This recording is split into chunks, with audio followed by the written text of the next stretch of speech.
Hello and welcome to the latest episode of the Talking Tradesman. In the studio with me today, I have Matthew Morton, also known as the BKB Spider. Matthew, thank you, mate. Thanks for coming in. Thanks for giving up your time. Absolute pleasure, man. Absolute pleasure. Giving it away a little bit. BKB, so you are a bare-knuckle boxer. Yeah, man. Currently signed to the BKB. Yeah, one fight left on my deal. Make it a good one. Yeah, definitely. But yeah, mate, massive thank you for coming in, mate. I know we spoke a little bit before recording. You've been through your battles. You've got a journey. Obviously, this podcast centres around people with journeys and stories to tell, mental health, and getting them stories out there with a view of helping others.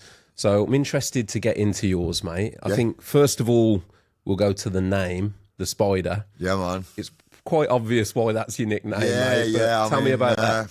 So, obviously, as a lot of people know, if they know my story, I'm an ex-drug addict. And when I used to get off my head all the time, I used to disappear and I'd come back. Sometimes I'd have tattoos on my face and I wouldn't really know where and why I'd got them done. And the cobwebs were one of them. Like I was in a bit of a dark place. I come home after a couple of weeks on a binge. I woke up and I had these cobwebs tattooed on me. So instinctively, people started calling me Spider, taking the piss. And then when I got sober, I thought, I'm fucking sick of this name. It does my head in, you know what I mean? Like, I don't regret the tattoos because I think they're a part of my story, but I hated the name. So I wanted to change it into something positive. So I started using it as my fight name to try and embody a bit of power back to it, you know what I mean? And make me feel a little bit better about it. So, yeah man, that's... So fair play, mate. So you used to obviously go off on your binges and then wake up with like new face tattoos. Wake up in alleyways, wake up in different people's houses, different cities, different towns, different tattoos. Like my life was very manic. I think it's a good way to describe it. Well, we'll get into that, mate. Let's get into, I guess, the most relevant start point for your story, however far back that is, whether that's, you know. Yeah, man. Well, I think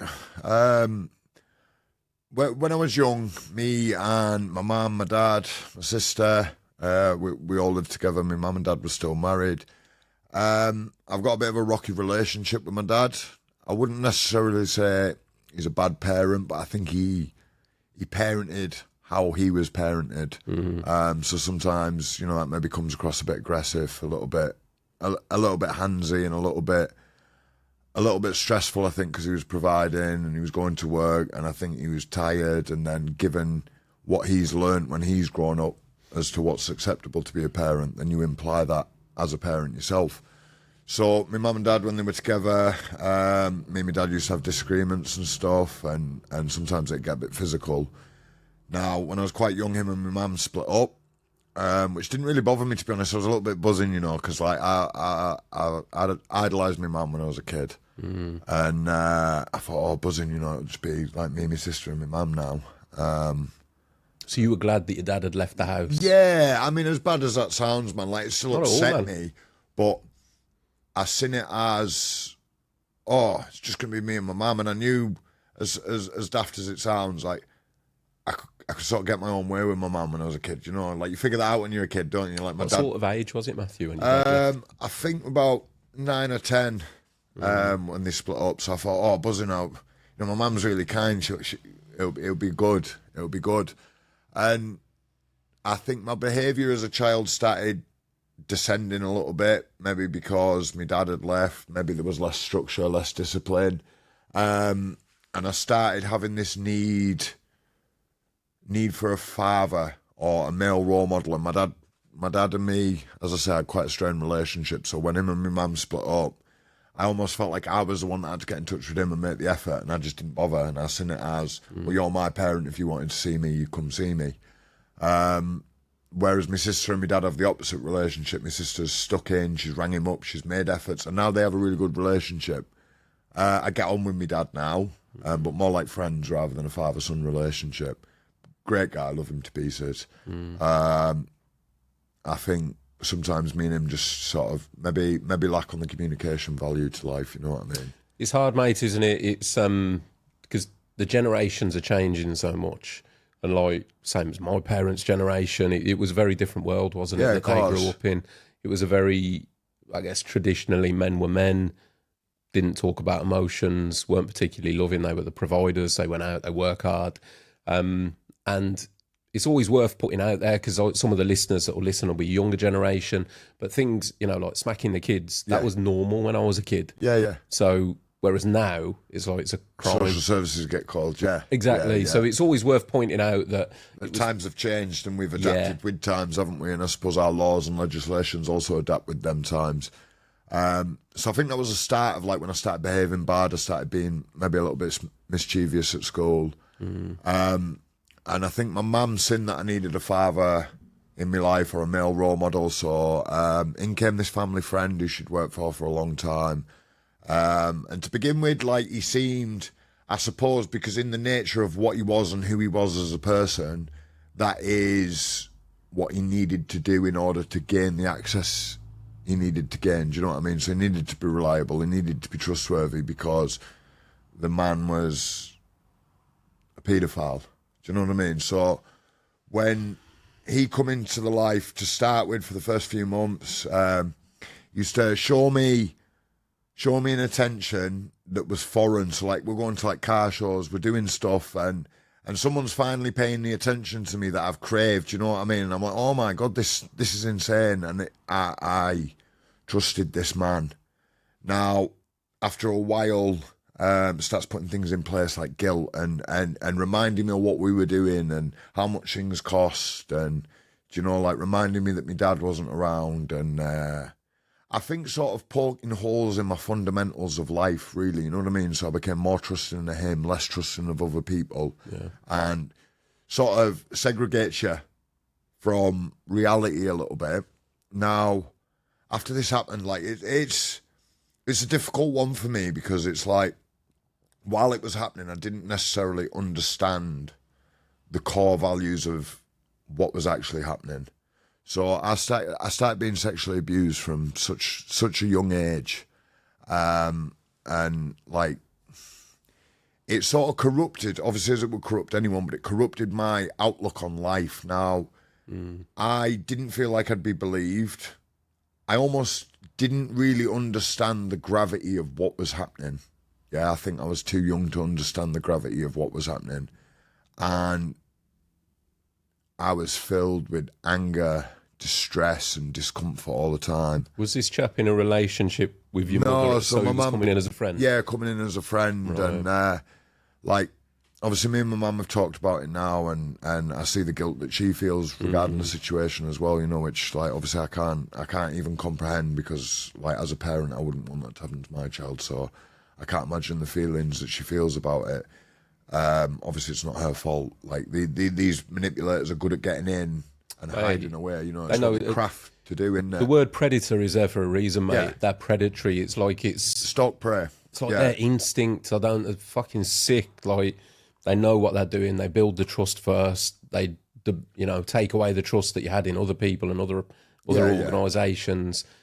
Become your world, as it were. They know exactly what they're doing. Yeah, of course. That's the aim of the game they're playing, isn't it? You know what I mean? And I think, I was a young kid and I was being raped and I was being sexually abused, and as a result, my mind broke and I became very fragile. So I used I'm talking from like 11 or 12. I was out using hard drugs, trying to shut off that piece of my brain. Was he involved in giving you the drugs? No. So I was going out and I was almost self-medicating on drugs and I was going out drinking and, I think the first time I tried heroin and crack was 12-year-old. And 12 years old. Yeah, man. And that then become one of the most consistent things in my life. Like as sad as that sounds, people have family and things that they rely on for consistency, and I relied on drugs for consistency because it took away my perception of reality of what was happening. And I think mix that in with, obviously I was going through puberty. I was a young guy. I was a young kid going through the trauma, then destroying and warping my brain on the hard drugs I was using. Fucking hell, mate, yeah. Hanging around with the people I was hanging around with. Fundamentally, I became a different person. And that was the decline of where it started, really, because the drug problem got progressively worse the older I got. The mental health became worse because I was still being abused. I was using drugs and almost getting myself to a stage of psychosis. And then when I'm coming down from these drugs and substances, that like my little mind didn't really know what was going on and what was real and what wasn't. Yeah. And I became quite an angry person at course. So going through school, I used to go and bully people because I felt like, if I'm honest with you, I felt like the world owed me a favour. Yeah, I had a chip on my shoulder and I felt like, well, this has happened to me, so what does it matter what I do to people, because it doesn't matter what people do to me, you know what I mean? Yeah. And my core morals then broke and I became a very hostile young man. I was out causing trouble, getting arrested every week, putting my home life and my mother under stress because she's not knowing whether I'm safe. Was there ever two and two put together? Did anyone ever question where the change in behaviour? Yeah, a couple of times actually. So at different points, so I got kicked out of 5 different secondary schools when I was younger for fighting and drugs. And at different points, teachers had mentioned to me, look, Matthew, is there something going on in your home life? And I remember a teacher from Ullswater Community College where I went to school, Mr. McWilliams, my RE teacher actually, religious education teacher, great guy, said to me once, have you been sexually abused, Matthew? Because you're showing... He openly said those words. A lot of the signs of someone who is. And it's weird, man, because a part of me when he said that was like I'd been punched in the gut. Like, oh my God, everyone knows, you know what I mean? Like the secret I've been trying to hide about myself because I was ashamed about it. I was ashamed of the outlook and perception other people would perceive me under. And I was ashamed of how I perceived myself for allowing something like that to happen to myself. Obviously now I've grown older and I've got a better understanding of things. I realise there's nothing I could do. That situation was out my control. But at the time you feel differently about it. And when he said it, I kicked off and I was like, do you think I'd fucking let someone do that to me? And tried almost belittling his opinion because I was scared. And I was scared, if this comes out, my whole life's just going to change. Yeah. And like, I've got bad ADHD. I'm diagnosed with PTSD and BPD. For those that don't know, that's post-traumatic stress disorder and borderline personality disorder. Obviously, these have come as a result of my childhood trauma. But I think the ADHD mixed with everything, I don't really like change. So as bad as what was happening, it was my life. It had become, I know that sounds weird to say, but it had become ingrained in my life that much that it was almost a normal daily occurrence for me. Like it wasn't out the norm for that to happen because it'd been happening for so long. And this went on for years, man. And how long was it going on for, mate? 3 years. And we're not just talking like once a week or something like. We're talking like every other day, man. Like I was getting kicked out of school, so my mum was entrusting me into the care of this person while I was kicked out of school. Then he's picking me up and he's still doing things and taking me places and using that as an excuse to get me a loan. And this man was a chairman of the council, man. This man ran public relation companies and charity work, and to the untrained eye looked like a very honourable person in society. How old was he? I think at the time in his 50s. Like, I was a young kid, man. Like, I was like 10. You know what I mean? And I don't necessarily think, as much as I like to think now, I'm recovered from it, and I don't think about it a lot, or I don't think about it near enough as much as I used to anyway. But that man stole my childhood from me, man. And as a result of my childhood being stolen, it went into my adolescence, it went into my adulthood, and it's taken from me years I'll never get back. Like, I said this to the judge when he sent him down. I says, it doesn't matter whether you send him down for 2 years, 6 years, 20 years. Me and the other children this has happened to, we've got a life sentence. Like, you know, regardless of how we feel, how we move on, how we progress as people, like, I'm going to always still have that attached to me as a core memory, man. And I'm a dad, and you know, a lot of my mates have got kids and stuff. Like, the innocence a child shows should be protected at all points, you know what I mean? And that was something that was taken from me very early. And I think as a result of that, It destroyed my... You get a lot, I think, when you're growing up, you get a lot from films. You get a lot from all this perfectly portrayed and perceived perceptions on things, and like, oh, the world should be sunshine and rainbows. And for a lot of my childhood and a lot of my life, it's felt the opposite. It's felt like almost like I've been walking through a storm. And I used to think, oh my God, like, why is all this happening to me? Like, what have I done in my life to deserve this? I now realise as an adult, I didn't do anything to deserve that. Nothing warrants that type of behaviour, and nothing can make what happened to me as a child acceptable, you know what I mean, in anyone's eyes. No. And it started a really bad problem, man. Like, I was on hard drugs from a young age, and as a result of that, I got into crime. I'm out stealing cars, I'm out hurting people, I'm out burgling houses, and I'm doing stuff to feed my addiction, but also while trying to get through school and do other stuff, and I don't really know where, but it just carried on this downward path, man. And I think that went on for about 14 years, just pure chaos in my life, pure carnage, pure turbulence, man. I mean, a couple of things, mate. First of all, massive respect for you sharing that, because I know it's not an easy thing to do. So huge respect, mate. I really appreciate you being so open. At the same time, I'm really fucking sorry to hear that you went through that, because you're quite right. It's the theft of a childhood. Yeah, of course. And there's nothing, you can't get that back. You said that he ended up getting sent down and that it lasted about 3 years. How did that situation come to a close? So I used to work in a hotel in Cumbria, just washing dishes and a little bit of pocket money on a weekend. And do you know how, like, I mean, you'll get it. I've worked on sites. You've worked on sites. You've got that sort of dark humour amongst people. Like, and it doesn't matter whether you work in a trade or you work anywhere. People have that dark humour. So when I was at work one day, I remember hearing this joke about child abuse. And for some reason, do you know, sometimes you just have those epiphany moments where it's like, oh my God, the penny just drops. Yeah. Someone made a joke about a child being abused, just like a second-hand comment.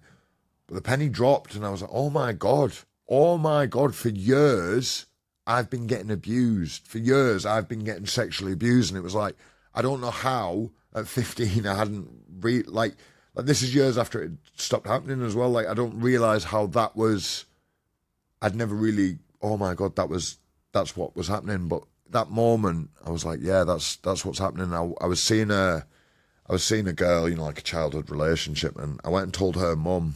I think because I didn't feel comfortable telling my own mum, because she was quite close to this person. I didn't know how she would receive that news or how it would be met. So I told my girlfriend's mum at the time, and she was like, right, I'm ringing the police. I told my mum. And then I remember on my 15th birthday, man, it was just a couple of days before my 15th birthday. On my 15th birthday, I was in police video interview room, getting interviewed and asked questions about what had happened to me, about what this person looked like, about in-depth details that only I, as a victim of what I'd been through, could describe. And so did the abuse come to a stop at that point? Yeah. Right. And then he got arrested. After he got arrested, it come out that prehistorically, before he'd abused me, like 20 years before, he'd abused children in a boarding school. And the guy had definitely hidden himself in plain sight. And I think it's almost like the Jimmy Savile effect, isn't it? Like, be seen to be doing good so that people will question the reality of the genuine situation that's going on. People are like, oh no, you can't have done that because he's doing this, he's doing that, he's doing this. And they zoom in on people such as yourself that are getting in a bit of trouble because you're this upstanding member of community, supposedly. Yeah, and then you look like you're trying to just... They pick on the naughty kid, so if you do speak out, it's like he's just lying. Yeah, exactly. Of course, yeah. And that when I come out about it to the police was what I was worried about. I mean, like I say, man, this man was a chairman of the council. He ran a public relations company, which is literally... It's fucking terrifying. Yeah, that's what that is. Yeah, 100%. Like, he'd met the Queen. He was a well-to-do man, and I thought, oh my God, I'm never going to get believed about what I've gone through.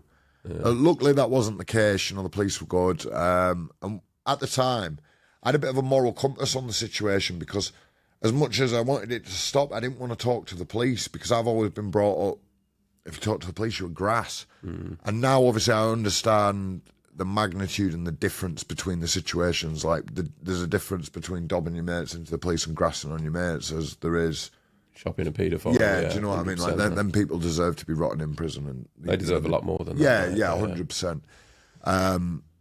So I was a bit torn about what to do, and then obviously you've got the whole being dragged in and out of interviews all the time, and then people slowly start to find out that you're the child that's been through this. So then at school, I mean, kids are cruel, man, aren't they? Do you know, like, it doesn't matter what generation you live in, right? You go to school, like, at some point you're going to have a hard time.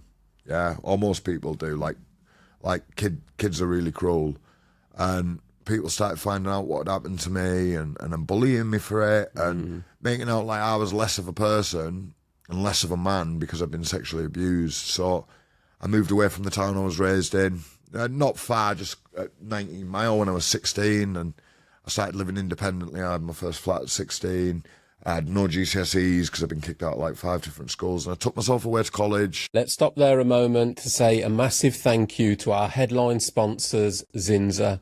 Now, Zinza understands the commitment and dedication and long hours it takes to get a job done right.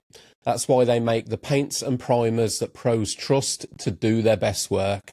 Plus, if you're looking for support, you can also sign up for pro membership, and you'll have access to Zinza's specification team.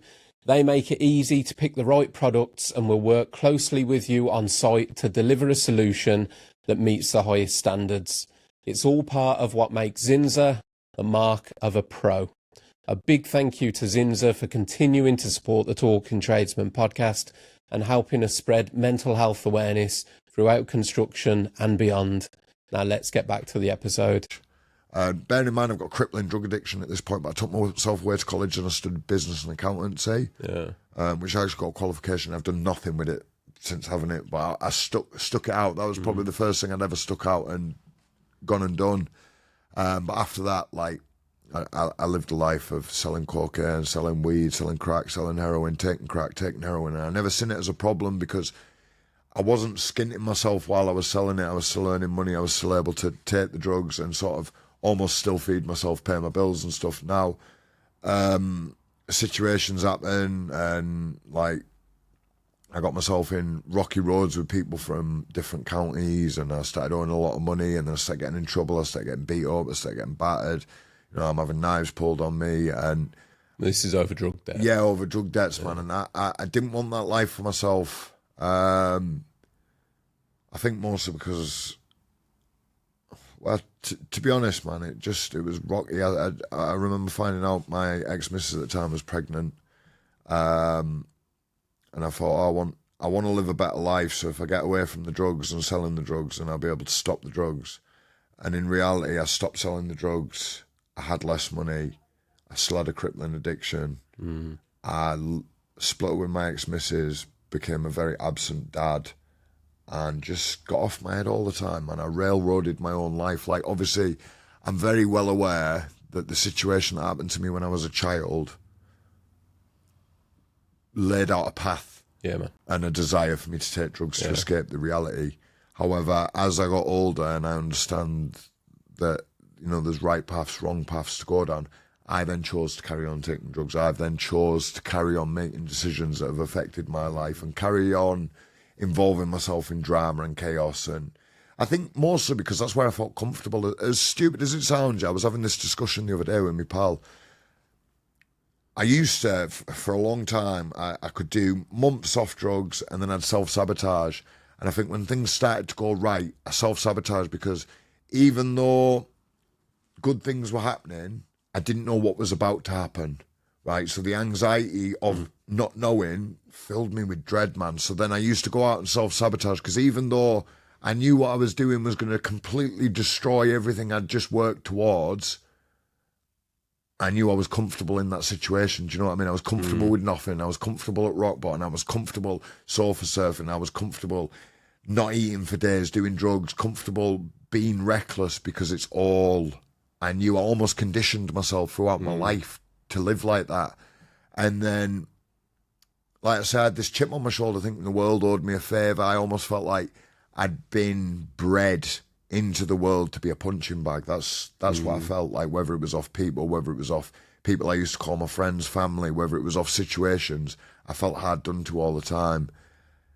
In reality now I'm sober, you know, I went to rehab and bloody hell, man, I've been in mental health hospitals up and down the country. I've probably been sectioned about 9 times. And I always used to think, oh, my mental health's really bad. It's really bad. And it was, but I didn't realise how much drugs were at the height of that mental health.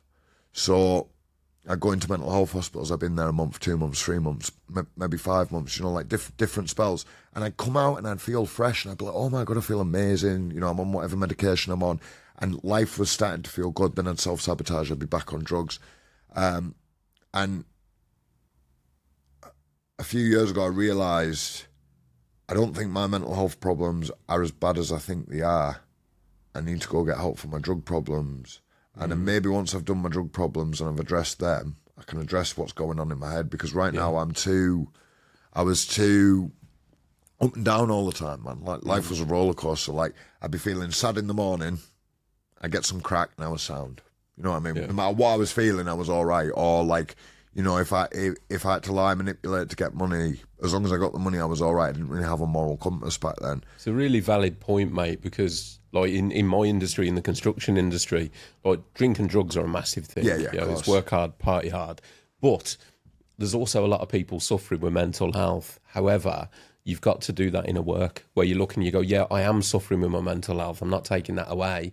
But at the same time, am I abusing alcohol? Am I abusing drugs? Because they're going to make well, exactly. I mean, alcohol's a depressant naturally, isn't it? And like, I used to like stimulants, but then what goes up must come down, and then what goes down must come back to reality. So like, almost lived on a cocktail of substances, you know, taking crack in the morning, waking up, and then heroin to sleep at night time, taking diazepam during the day, and drinking, and everything had a purpose, but that purpose was to make me feel numb.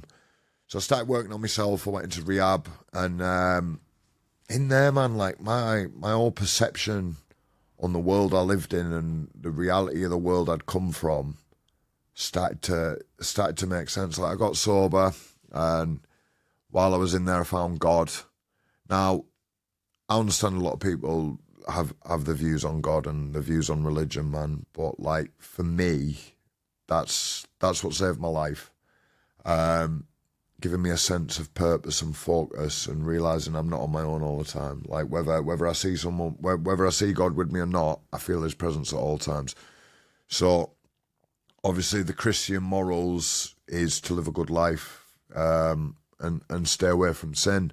Since I started applying that, going to church and doing that core work on myself, so I started exercising, I started going to the gym, I started finding things that made me feel uncomfortable. I heard a saying in rehab, you've got to get comfortable doing things that make you uncomfortable. That's how you heal, and that's how you forward your journey of growth. Growth is always uncomfortable. Yeah, of course, man. Of course, we live, like as human beings, we live in our comfort zone, and it's only when you step out, like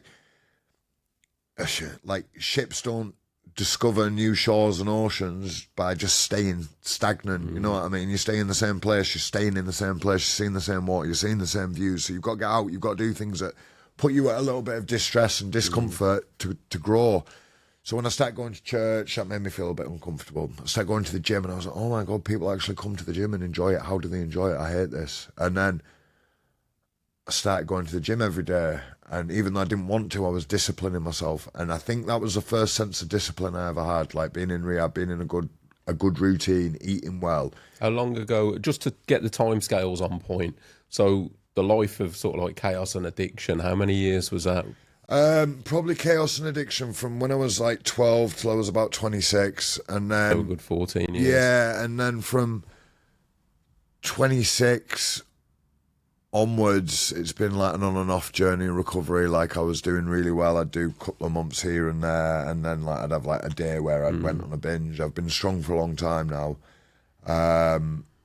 because I see it differently since rehab. So I got sober before rehab, then I went into rehab because I had a slip up, and that that changed my perception on the whole world of drugs, man. Like I was listening to people's stories, the depths of their despair, sharing the depths of my own despair. And then I realised in different moments when things were getting said, like, I know if I go out for a pint now, I'd be on the cocaine, then I'd be back on the hard drugs. Like, I know that, yeah.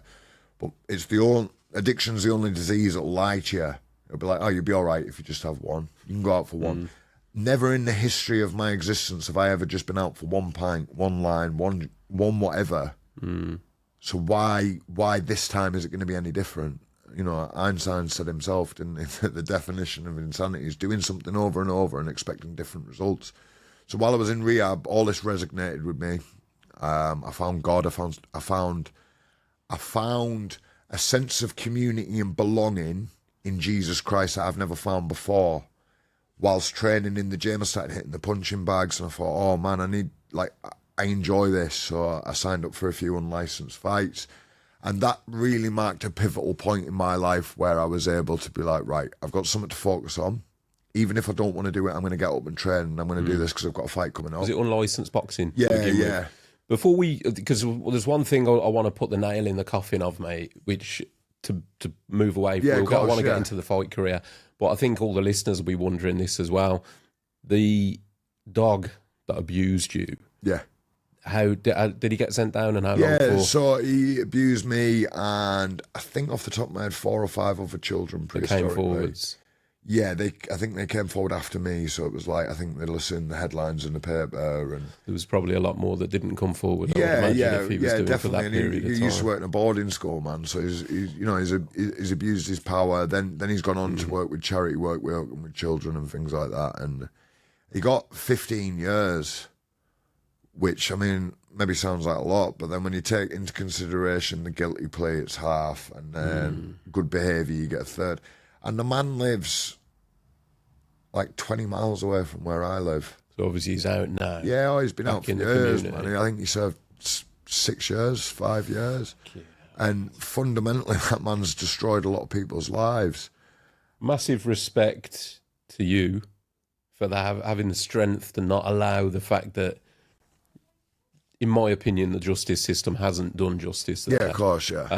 But then allowing that to take action that would then derail your life completely. Yeah. You know what I'm referring to. Yeah, of course, yeah. So massive respect to you for having the strength to actually move on and take the positive out of life, mate, because that in itself must be a fucking battle. Yeah, of course, mate. And I think, again, something that helped me accept what happened to me as a child, yeah, like this might sound weird for people listening, yeah, but I think it's important for me to say it. When I was reading through my Alcoholics Anonymous book, and when you read through Narcotics Anonymous book, there's a prayer. It's called the Sick Man's Prayer, yeah, and if people are ill, people are misguided, people aren't very nice, you say this prayer for them, and you forgive them and hope that they move on and heal in life, yeah. And part of me, I was always like, I'll never forgive this man for what he's done to me, yeah, because how can I? I said the sick man prayer for the person that abused me when I was in rehab, right? And I didn't forgive him necessarily for him. I forgive him for myself to try and let go. I said the sick man's prayer for him and moved on with my life. From that moment, from that prayer, yeah, I moved on from it. I was like, oh, I've let it go. I obviously still have thoughts and feelings on it, but it's not the core of who I am.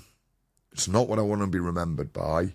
It's something diabolical and treacherous that happened to me when I was a child, and I always used to question why. But the trials and tribulations I've been through in my life have forged me into the person I am today. And do I like the person I am today?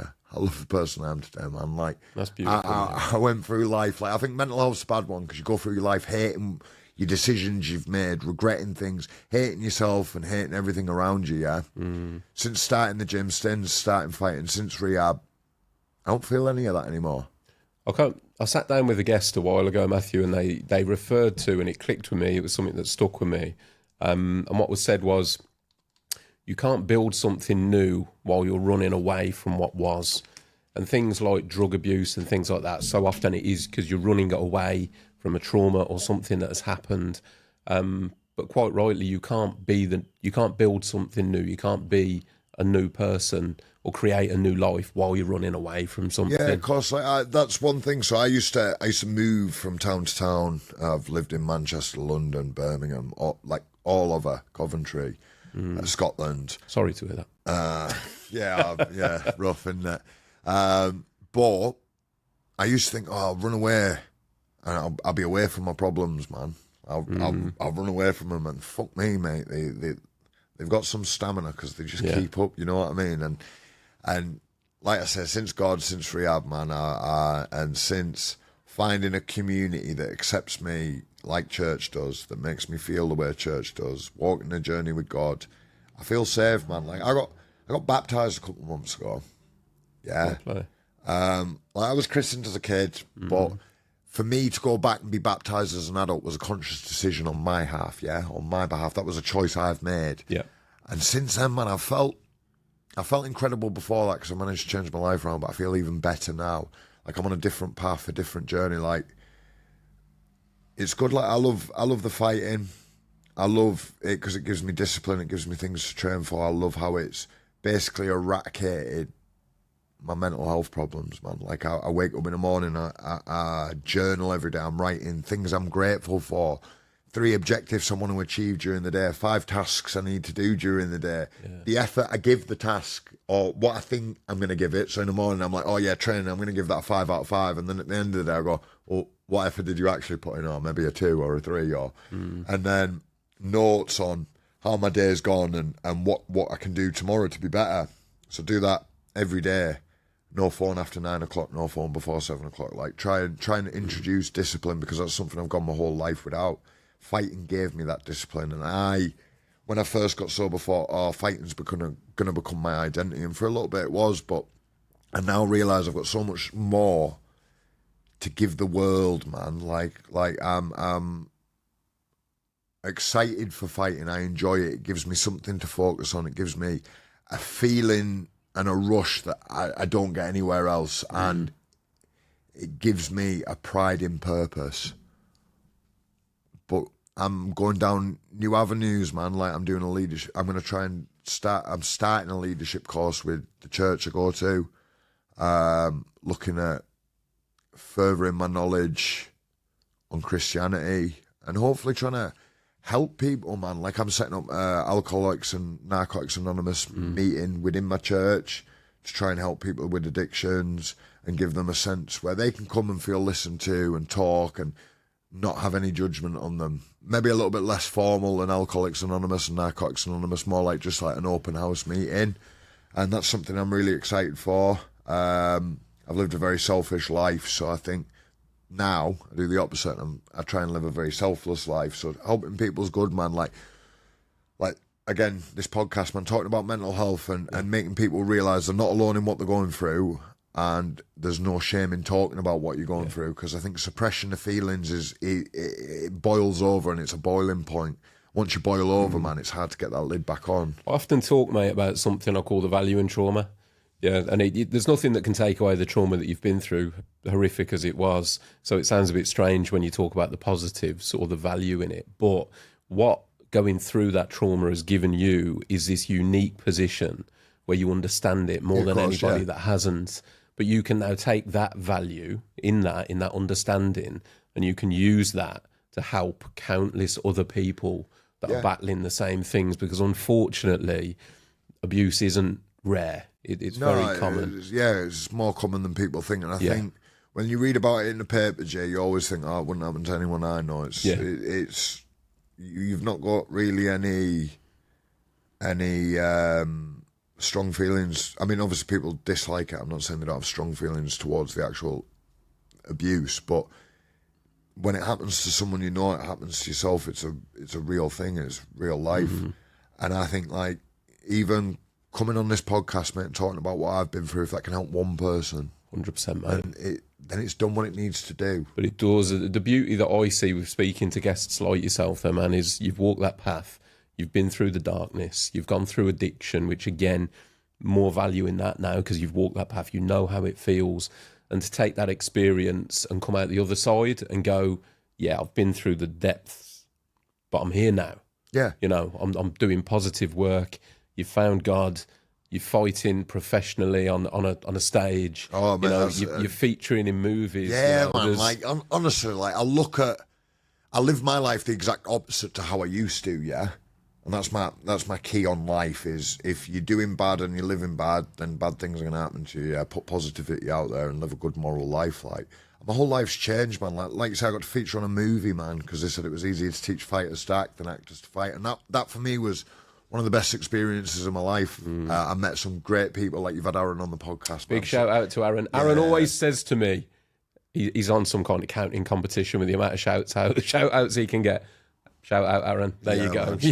There's another one for you. Oh, he's a brilliant guy. Aaron's a great bloke, mate. He's a gentleman and a lot of time. Hard as nails. Yeah, man. Do you know what? I've sat down with a few of you guys now, Matthew. The bare-knuckle world, and you're the same, mate. You're articulate, you're intelligent. Do you know what I mean? And obviously you're quite striking to look at. Yeah. And that's gonna get your judgment. There's nothing you can do about that. Yeah, of course. And I knew that when I did it. But just by being a bare-knuckle fighter, I think a lot of people sort of like... It's got stigma attached to it, hasn't it? Yeah, exactly. Yeah. It's that response. But genuinely, mate, I've sat down with yourself, with Aaron, with Rafael, heavyweight BKB, Darren Godfrey. All you guys have been absolute gents, So, like, credit, maybe I'm just meeting the good ones. But I think, no, do you know, a lot of people give it a bad stigma, yeah? Because it used to be very behind the scenes, didn't it? That's what I was saying pre-record. It was that secret. Mate, I remember when I was in school, right? I'm showing my age here, but VHS. Yeah, so this was before DVDs, and the DVDs made it even easier because they were easier to copy. But yeah, VHS, and somebody had come into school with it and be like, mate, you got to watch this. Yeah, check this out. Don't watch it when your parents are in. And you'd have some grainy VHS, somebody's got it on their shoulder recording two people fighting in a car park. Yeah. And that was bare-knuckle. That was all bare-knuckle was. It was illegal. You couldn't get it regulated. I think you could get arrested for taking part in it. Yeah. And it was just these illegal recordings. It was this dark, dingy, gangster vibe kind of thing to it. Whereas now... Hey, and as it should be, it's a fully recognised sport. And I think it's regulated. It's on its own trajectory path as well, isn't it? Like, it's becoming massive at the moment, man. Like, I was at the BKFC yesterday, brilliant show, man. But like you say, I fight on BKB and I love it. So fighting for me, like, I'm not the best boxer, fucking hell. Like, I only started. I've fought my whole life. I've always been having scraps, like in school, out of school, like getting arrested for scrapping and that, but. There's a big difference between swinging for 30 seconds around the back of a fucking pub and knocking some pisshead out or, taking a few whacks off a pisshead than when you become and even on the unlicensed scene, it's still very similar sometimes, you know what I mean? Like you're getting people at early doors or like just getting into fighting, so you're matched on that level, aren't you? But then as soon as you go professional, man, like, oh my God. The level changes completely. Let's walk through your journey, mate, because I don't want to miss any stages out. So we got to the point you'd started training, you'd found the passion for boxing or unlicensed boxing. So where did we go from there? A few unlicensed shows. Let's pause this episode there briefly to say a big thank you to this episode's sponsors, Brewers, Decorators, Centres, and let you guys know about a few of the great deals they've got on in October. Starting with, for every purchase of AF1 in October, Brewers are going to be donating £2 to save the Rhino. You can save £12 on 7.5 litres of Johnson's Cover Plus vinyl mat in brilliant white. They have 40% off 10 litres of Armstead Trade Contract mat. And you can also save 20% off Isomat, bath and kitchen paints. With that in mind, big thank you to Brewers again for your continued support. Now let's get back to the episode.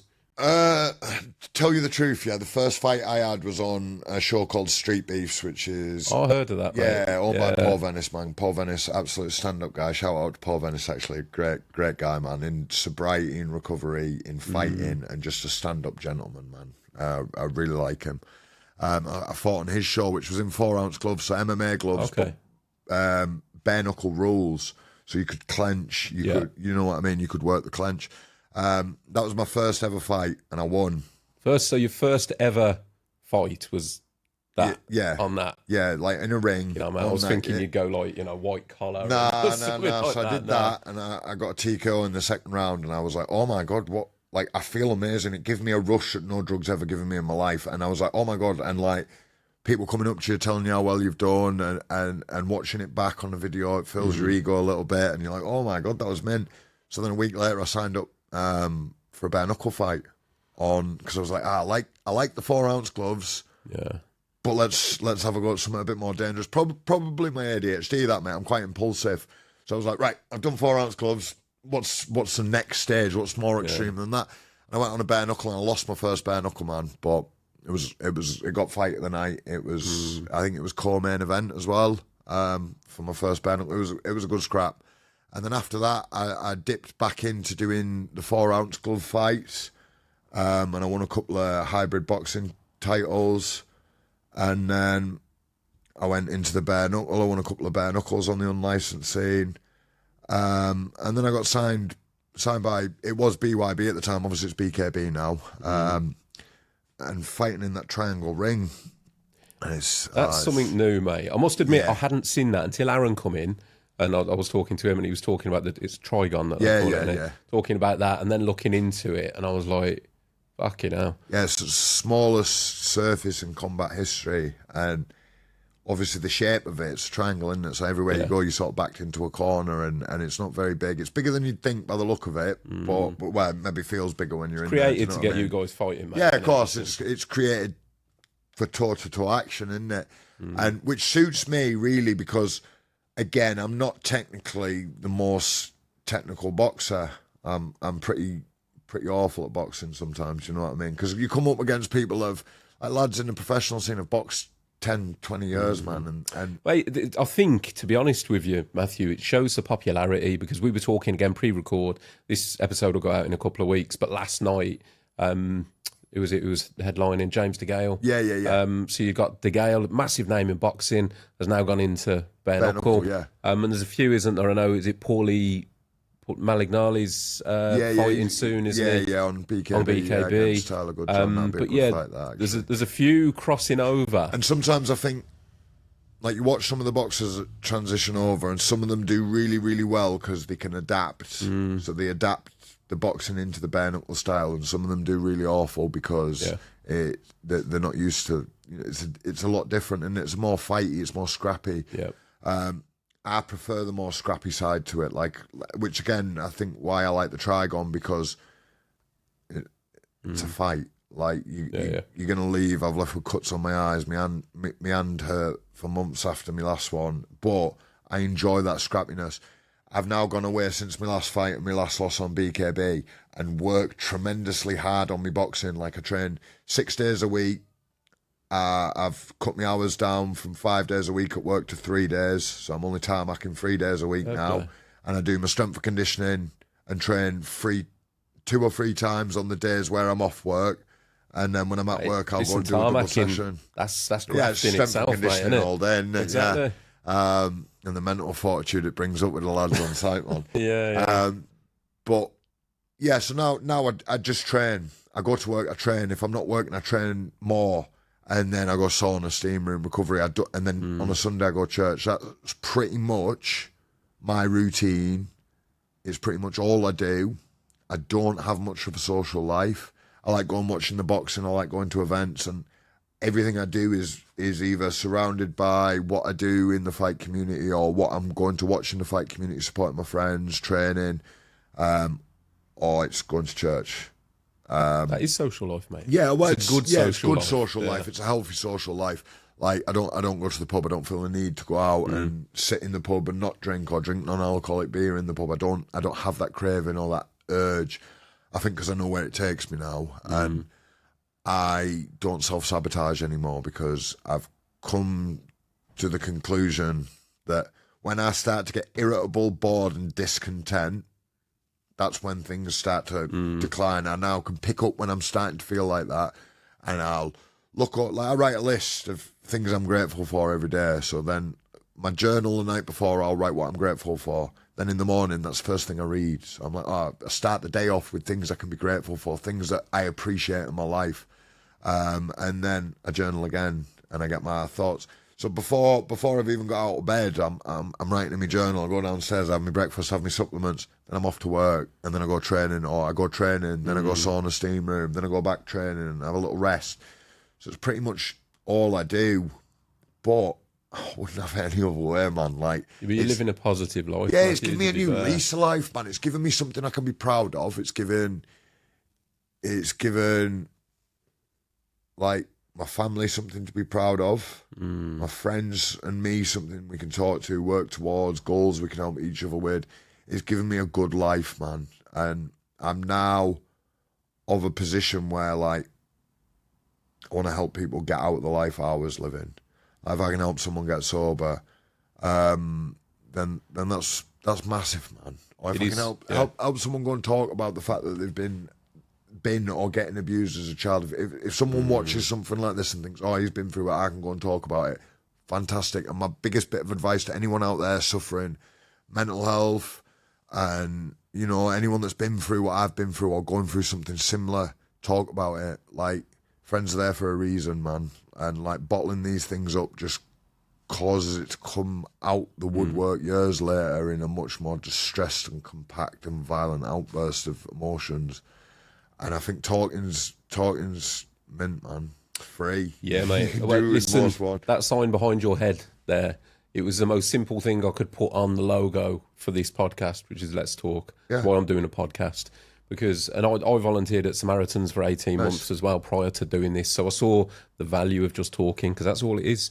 It's just talking.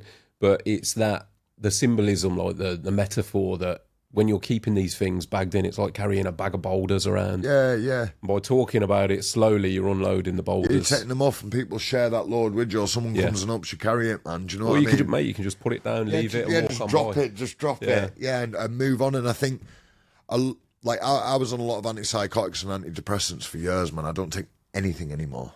Brilliant. I've not for about, I think I've been off my medication and that for a couple of years. Well, since starting exercise and getting out and doing stuff, it's changed my cognitive way of thinking, you know what I mean? I'm like now I feel bad and just get up and go on a run.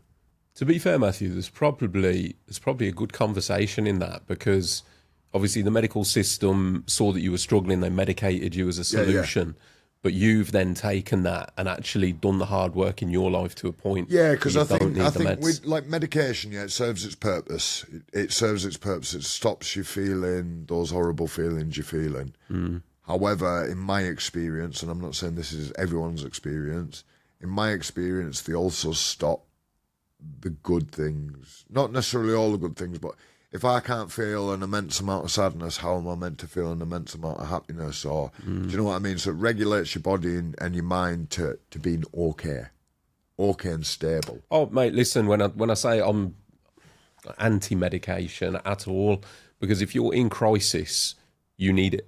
Yeah. It's as simple as that, but you can't, it's not the solution. It's not a long-term solution, is it? And I think, like, when you start doing things for yourself, like discipline has been something that's changed my life, man. Like doing stuff I not necessarily hate doing, but doing stuff that I don't want to do at the time. Like most mornings I wake up and I think I don't want to go to the gym. I could just have another hour in bed, but I get a second to have those thoughts. It's like, I don't want to do it. I just get up and do it, because I remember where I think, you know, it's like when you make these promises to yourself, right, I'm going to get up and I'm going to go to the gym, and then you don't do them. You break your mental fortitude and strength, because you're breaking an agreement with yourself. So then, like, the more you do these things that I've said, I'm going to go on a run tomorrow at 6 o'clock in the morning, so I'm going to get my ass up and I'm going to go on a run. You're building that mental resilience back up and that strength. And I think then when you're looking at things that, I think Mike Tyson said, do things you hate, but do it like you love it. You know what I mean? And then that's when you grow. And I'm all about growth as a person, whether it's physically, mentally, spiritually. And I think that's the best thing to do. Discipline. Discipline builds a strong mindset. Once you've got a strong mindset, the rest of life seems to just not get easier, but you're able to handle the situations you come into a little bit easier. Yeah, exactly, mate. You're building up your mental tool set, aren't you? Yeah, of course, yeah. It's that thing where you're not in control of the things in a lot of circumstances that happen to you, and life is that bitch. So it's always going to throw something, you know, and like in your life, whether that's an injury when you're training for a fight, whatever that might be. But by building up the mental sort of like fortitude so that if something bad comes along, you've then got the tool set to deal with it. That's the important thing. Yeah, of course. I think, and as well, having that tool set allows you to help other people that are going through them situations. Absolutely, man. And I think that's one thing in today's society we seem to have lost, man. We seem to have lost the community value, like love thy neighbour. Like, why is it not acceptable to talk to people? Why is it not acceptable to help other people? And I think we've come away from that community value in a sense. You know, like you don't know your neighbours, you don't. People feel weird looking at you when you're walking down the street, and kids are carrying knives. Like, there's no sense of community anymore. Everything's been lost, and as a result of that, the world we live in is becoming more and more dangerous. And I think people need to reflect on that, man. Like, manners cost nothing. It doesn't take a lot to be kind. My nana always used to say as I was growing up, well, if you wouldn't like something being done to you, don't do it to someone else. If you wouldn't like something said to you, don't say it to someone else. And I think, like, it's the nail right on the head, really, man. It's a real simple way to live, mate, isn't it? That's the thing. But you're spot on. There's a lot we could go into, whether it's social media, whether it's deeper than that, whether it's deliberate manipulation of society and culture to give the results that we're seeing, the segregation. But you're quite right, mate. The sense of community just isn't there. There's no pride in the community. Yeah. There's no pride in your local community or your neighbourhood or whatever. I mean, I grew up, mate. I grew up in and around a council estate, but there was pride. Yeah, of course. There was pride. People were proud to be from there. You could go into your neighbour's house. People left the doors and look. You'd be around at your friends. People would be knocking on your door. You're coming out to play, and parents, and you'd have barbecues on the street, man, and like. You were always in each other's gardens in summer, and like you say, a good sense of community. Whereas I feel like a lot of that's lost. A lot of children don't seem to have really good childhoods anymore, man. Like they're all glued to phones, and I'm guilty of it, man. Like I'm on Instagram all the time scrolling. That's why I do this dopamine detox now in my journal. I'm like, right, no phone past this time or this time. Try and be less on it. I try to track it because I think it takes our attention away as well when you're scrolling these 3-second videos and that, and then you find, like, I was struggling to concentrate on an episode on TV or read more than a page of a book, and I'm like, why can't I concentrate? And since I started doing the dopamine detox a little bit, concentration's coming back. So I think all these young children are glued to tablets, glued to phones. Like, definitely, mate. And we were out playing, making dens, swimming in rivers. I mean, I was out causing mischief and doing drugs, man, but like. Still with other kids doing that, you know what I mean? There was still, even amongst the world I was living in, we still had a strong sense of community, whether it was good or bad.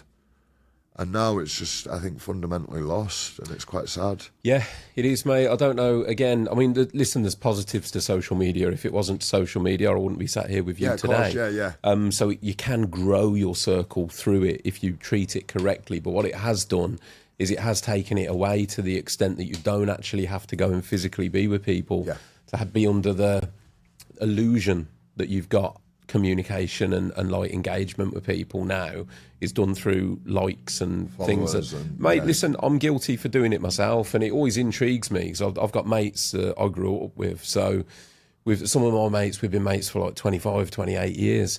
And you'll get together, again, nowhere near as much as we used to or should do. You'll get together and you'll sit down and it'll be like, oh, mate, I saw you here the other day, or I saw you did that, did the other. Because I've seen it all on social media. Yes, there's no need to catch up then, is there? Like, you've already caught up through looking. From the other side of that, though, Matthew, I'm sat there going, fucking hell, I haven't heard from Joe for 6 months. But he thinks he's in communication with me. Because he's watching what I'm doing. Yeah, so when we meet up, liking stuff. Yeah. And it's like, actually, it would be nice to just, meet up, go for a coffee, even if it's pick up the phone and have a verbal conversation. It's one of the things I often say I love about this, because in society these days, you tell me another space where you can meet somebody you've never met before. Both of us are going to turn our phones off and put them down and actually talk. Have a conversation, man. Yeah, exactly. That's what I enjoy. Like. I like meeting new people. Again, it's stepping out your comfort zone a little bit, isn't it? Do you know what I mean? Like, definitely, man. Coming and talking to someone you don't know. Yeah. I think you get a lot out of that, man. You get a lot out of that. Like, I don't feel any judgment. Do you know what I mean? Like, which is nice. Whereas sometimes I think, when you're talking to someone you know, sometimes you're a bit clouded by, oh, how they're going to perceive me. Of course, yeah. But I definitely think communication's something that's like, I would rather text someone than answer a phone call, yeah? But in reality, like, maybe the phone call would do better, because sometimes over text and social media, man, you can't read how people are feeling, so you take things the wrong way as well, don't you? We're all guilty of it, mate. 100%. And the problem is it's a hard battle, because sometimes I sit here and I sort of find myself getting a bit nostalgic and like how great it was when I was a kid. But then, do you know what, mate? If I'm honest, them days are gone, they're never coming back. Yeah. Because technology is advancing at a rate that we just can't comprehend. And kids these days, they're never going to have the childhood we had. Yeah. So in a few ways, we've got to now adapt to what this new world is. Yeah, of course. And that's, again, back to that growth, isn't it? Like, times are evolving and we've got to evolve with them or we get left behind. I think that's massive at the moment as well. Like, we're living in a time where things are very uncertain, man. Like, war could happen in a day, do you know what I mean? Like, the trajectory we're on as a country, I think, like, is very uncertain at the moment.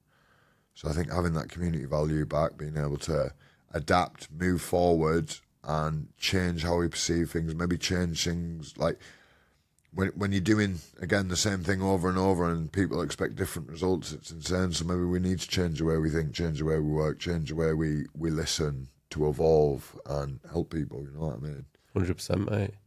With what I want to get onto, obviously, with your fight career, first of all, where do you want it to go? Well, I'm rolling off of 2 losses on the BKB. So my first fight was against Alex Wilson, and he put me down in the first round. My second fight was against one of my mates, Brady Harkett. Good scrap, proper scrap, no technical boxing involved, really. From my part, anyway, maybe from his. He caught me with a few good overhand rights, cut my eye. I felt like I was winning that fight, and then in the third round, because I had a cut above my eye there, below my eyebrow there, and there, the ref stopped it. Obviously, they're looking out for your safety, aren't they? Because as fighters, we go until we were blind, or, you know, like, I always said to my corner team, I never chuck the towel in no matter how bad it gets. I'd rather go down on my sword, you know what I mean, and be carried out on a stretcher. So that's the mentality we've got. I think if you don't have that mentality as a fighter, then you're not really in it. You're not really in it. They're looking out for you and your longevity. Yeah. So, like, I understand why they do it. So the next fight I've got, I haven't got anything booked, but I've got a glove fight in 3 weeks in Birmingham, actually, for a middleweight title. Which I'm looking forward to. What promotions are on? Give it a shout out, mate. Shout out to Fight Club Promotions, which is actually the first show I won a belt on. So if I win this middleweight belt, I'll have 2 belts on that show. I have vacated my super middleweight belt because I don't want to fight at that weight anymore, but I'll be the first 2-time hybrid champion within that promotion. So what gloves is that? Usually 4 ounce, but I'm fighting for a middleweight glove belt, so it's 10 ounce gloves, which is completely different from the bare knuckle, man. Yeah, it just doesn't get me as excited as the bare knuckle. I'm looking forward to this because I've put the hard work in, and I'm looking forward to just watching my boxing rather than brawling. You know what I mean? That's what I'm really looking forward to. But my next BKB fight, man, I've got to win it. I've on my 3rd fight in my contract. If I lose, I don't get a contract extension. I really, like, I'm just going to roll out of this fight camp from October into another fight camp, and I'm just going to be ready for when I get that phone call saying, oh, you know, we found you someone. You're hoping that's going to be I'm hoping it's going to be before the end of the year, to be honest, mate. Like I could do with a bit of a bare knuckle scrap, man. Like I'm I can see the passion in you just talking about like it. I'm excited for it. Like, it gives me focus, but it gives me something to look back on and think, oh wow, I've ended that year in a cracker, or like I've started next year with a corker. You know what I mean? But I want to show what I can do. I felt like in my last fight, like I said, no technical ability, but I showed me art and the fact that I'll fucking swallow punches to the face all day long. And I felt like, you know, I showed what I was made of a little bit more than my first fight. So this fight, I've gone away.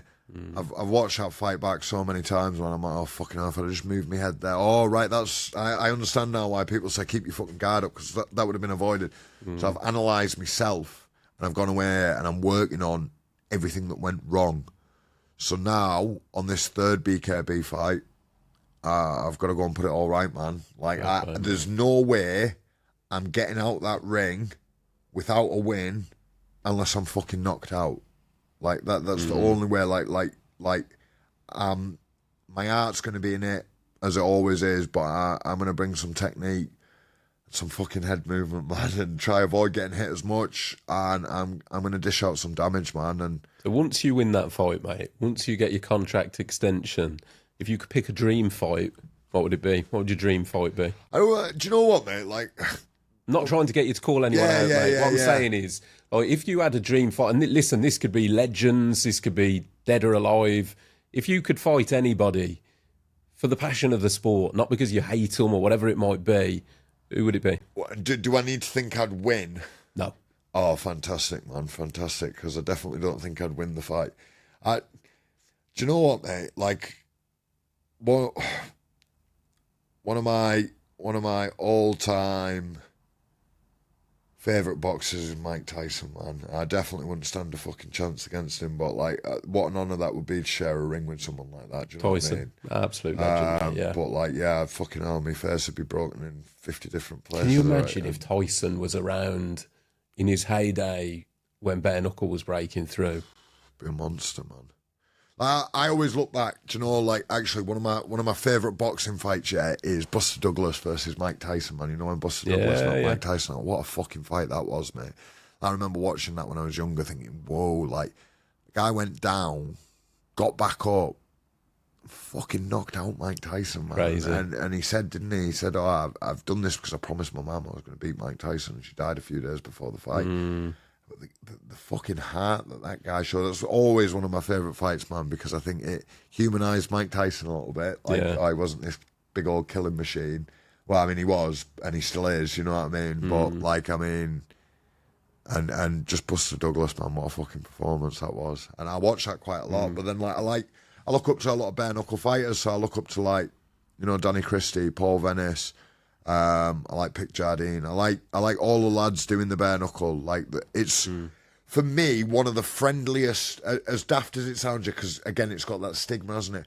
Everyone I've met within the bare knuckle community, whether it's BKB, whether it's BKFC, whether it's unlicensed shows, oh my god, man, the bond that I have with most of these people that I talk to is next level, man. Like, some of the most kind-hearted and gentle souls in the world, capable of such destruction and violence, man.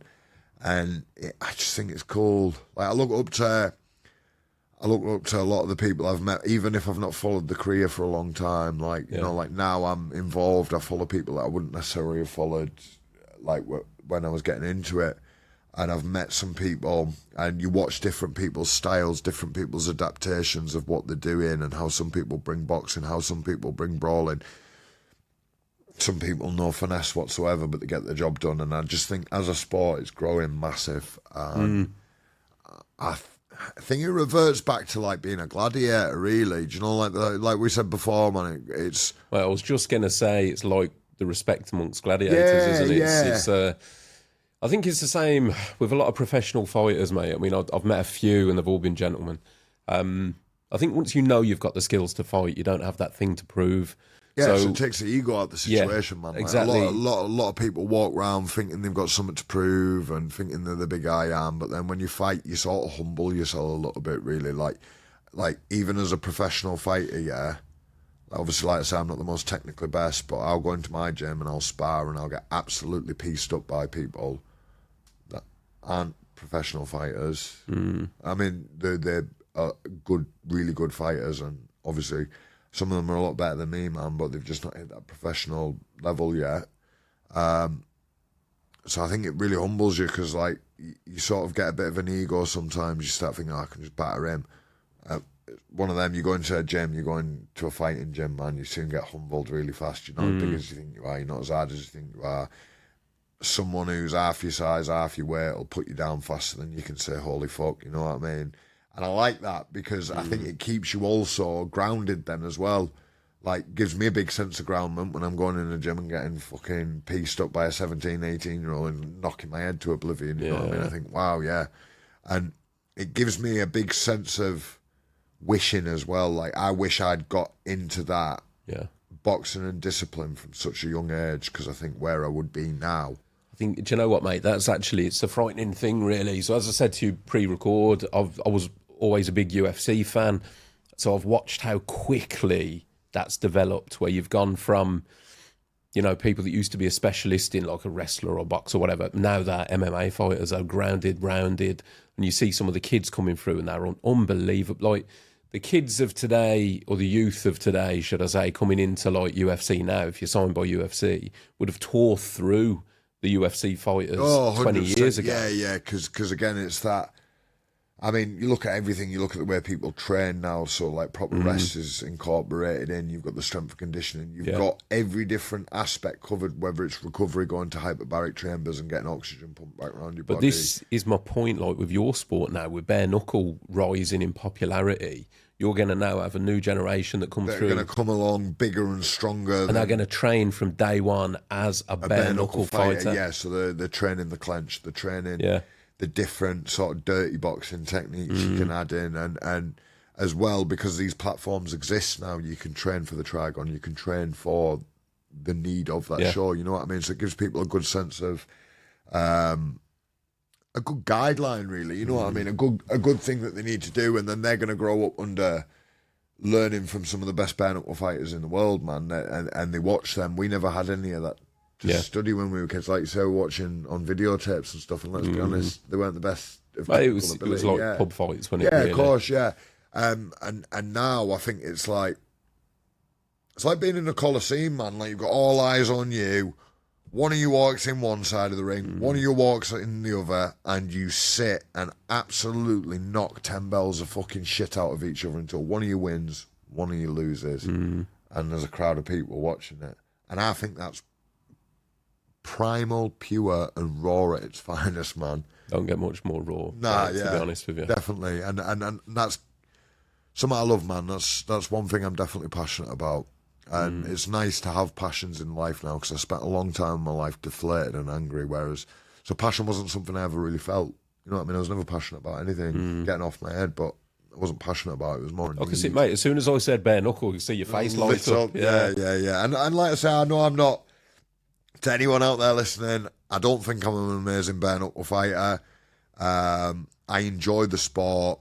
I give it my best, and I am where I am. And all my plan on life is to continue growing, continue adapting, and continuing to better myself by 1% every day, whether it's fighting, whether it's in my faith in Christianity, whether it's helping spread the message of mental health, whether it's doing something for myself or doing something for someone else. I will turn up 1% better every day. I think you've probably already answered this in what you've already said, but have you got a plan for post-fighting? I know no fighters like to look beyond their last fight, but the reality is none of us stop aging. And I guess the thing is, you've got such a purpose now within the fight world. Have you thought beyond? Yes, so obviously I understand that I'm not going to be able to fight forever. Whether something happens, whether you break your hand, you can get injuries, or age gets in the way, you know what I mean? But sort of helping other fighters get noticed, or No Limits Fight Management. I'm like a Northern Division core manager for there, so I can sort of scout fighters and try and get them, some like unlicensed, like some good unlicensed fights where they're getting paid. So that gives me a chance to sort of help other people. And shout out to North Lakes Combat Academy, man. Like the gym I train in, like full of like. Honestly, everyone in that gym, and I mean everyone, even you, Adam, I like family. Whether we get on at all times, whether I'm being punched in the face by some of them, whether we're punching each other, whether we've made each other bleed, like we almost we're in the trenches together. You know what I mean? So me and my coach Tyler. We're working at setting up a home show for boxing, try and get the kids on, try and get some fighters noticed. So that gives me other avenues within the fight community, like setting up a show, helping organise that, whether it's helping bring fighters up. I'm quite involved with that community. Like, I've been and commentated on fights. I commentated on Tough Fight Show it's good because I'm involved in that world. I get asked, going, I've been a special guest judge before on fighting, so I'm quite heavily involved within that fight community. That's good to hear, mate. Yeah, it's good because it means I don't need to be fighting every week. Because when I first started, I was fighting every week or every other week, whether it was glove, bare-knuckle, and I think my first year I had 14 fights on the unlicensed scene. More than one a month. Yeah, oh man, sometimes I remember I thought I did pit fighting in Rock Solid Promotions, and I don't know, I passed the medical, man. I jumped in the ring with 2 jarred thumbs and two cracked ribs, and managed to knock the lad out in 30 seconds. That was back when I was on my winning streak, man. I was doing really well, but then I stepped up to professional, and the levels changed, and I struggled necessarily to start with to adapt to those levels, whereas now I think since joining North Lakes Combat Academy, focusing with Tyler, and shout out to Tyler and Will as well, and Chris Newburn, and my cousin Jane. Shout out to everyone in that gym, man. I love you all. But we've got a good group round us, man. Like, we'll sit, we go on sprints together, we do strength and conditioning together. We do everything as a community in that gym. We corner each other, we turn up to events, and it's nice, man. It's given me a really strong sense of family. And almost the same as what I get from church, you know what I mean? That good, strong social and community value. And I live and bleed with these boys on a permanent basis, man. And like in church, I get different things from church than I do training, man. Like church makes me feel fulfilled, morally good, and gives me a different avenue to use my platform, man. I've got a good platform ahead of me, so if I can spread the Christian message, if I can help people, I use my platform to do that. And the gym help share stuff. We do stuff as a community, and it's good, man, because it keeps me involved. Again, like I say, without having to fight all the time. My ADHD took me on a bit of a tangent then. No, man, it's good. What I was going to say was, just lean into what you're doing anyway, because by the sounds of what you're doing, you're actually kind of building a framework around, yes, you're an active fighter, but you got the other bits going on as well, which is great.